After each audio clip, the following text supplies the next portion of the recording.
Seguindo então nossa revisão, agora nós veremos o significado da integral de superfície.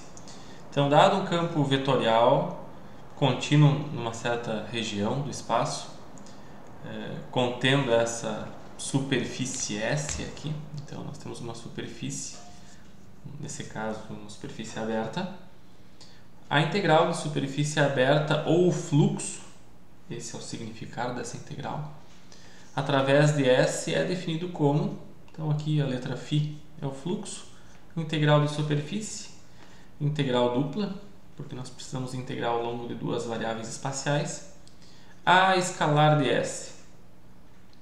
Então o significado dessa integral, que é aplicada em várias situações, é um significado de fluxo, ou seja, é um significado de linhas de campo que passam através dessa superfície aberta. Então, dado um campo vetorial, se definirmos aqui um elemento diferencial de superfície ds normal a essa superfície, se tem o seguinte, um resultado de integral que pode ser positivo, quando A e ds têm componentes na mesma direção. Nesse caso aqui o ds normal à superfície tem componente na mesma direção do campo, então o resultado aqui, digamos, é resultado positivo. Se o ds for no sentido contrário ao campo vetorial, o resultado dessa integral produz um fluxo, um resultado negativo. E a terceira possibilidade é o resultado desse fluxo ser zero. Quando acontece de o fluxo ser zero? Quando ou não tem campo passando através da superfície, ou quando o campo é perpendicular a essa superfície. Ou seja, quando o campo está formando 90 graus. Então, dado uma superfície, por exemplo, nessa direção e o campo está apontando na direção perpendicular, então se tem também um cálculo de fluxo zero. Em eletromagnetismo, o fluxo é muito importante. Ele serve para definir fluxo elétrico, fluxo magnético. A própria definição de corrente elétrica é uma definição baseada nessa expressão.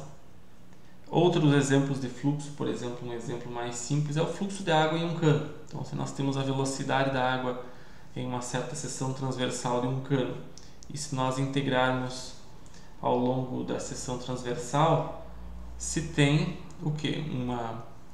Digamos, um campo de velocidades em metros por segundo, que acaba multiplicando por uma grandeza metro quadrado, gera então um fluxo que é metro cúbico por segundo, que é uma definição de vazão.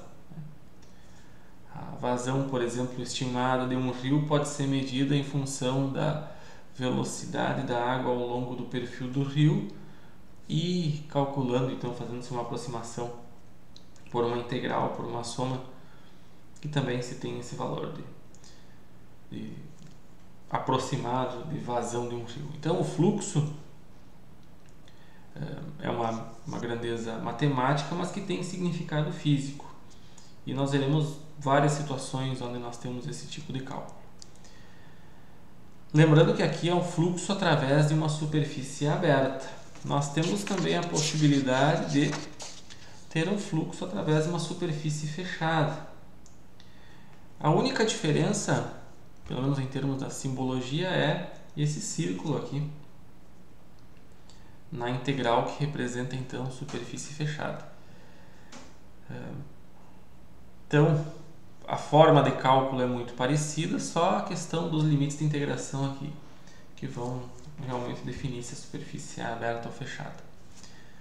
Lembrando que o cálculo é sempre feito primeiro fazendo o produto escalar do campo vetorial, sabendo-se com antecedência quem é o ds. Nós precisamos definir o ds através de superfícies planas, superfícies relacionadas, por exemplo, a curvas, como superfície da parede externa de um cilindro ou segmentos de esfera.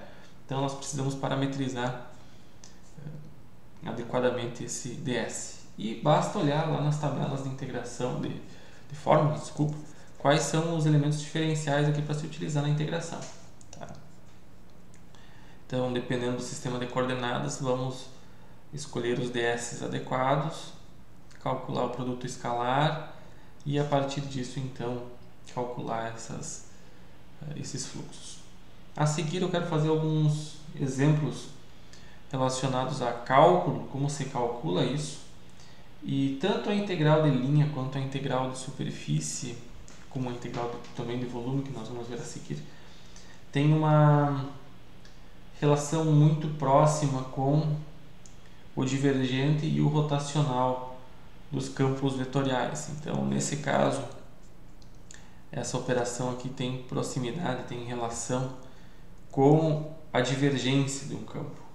Tá? Nós vamos ver a seguir como o fluxo também pode ser obtido a partir da análise do divergente desse campo vetorial. Mas da forma mais convencional é utilizando essa expressão.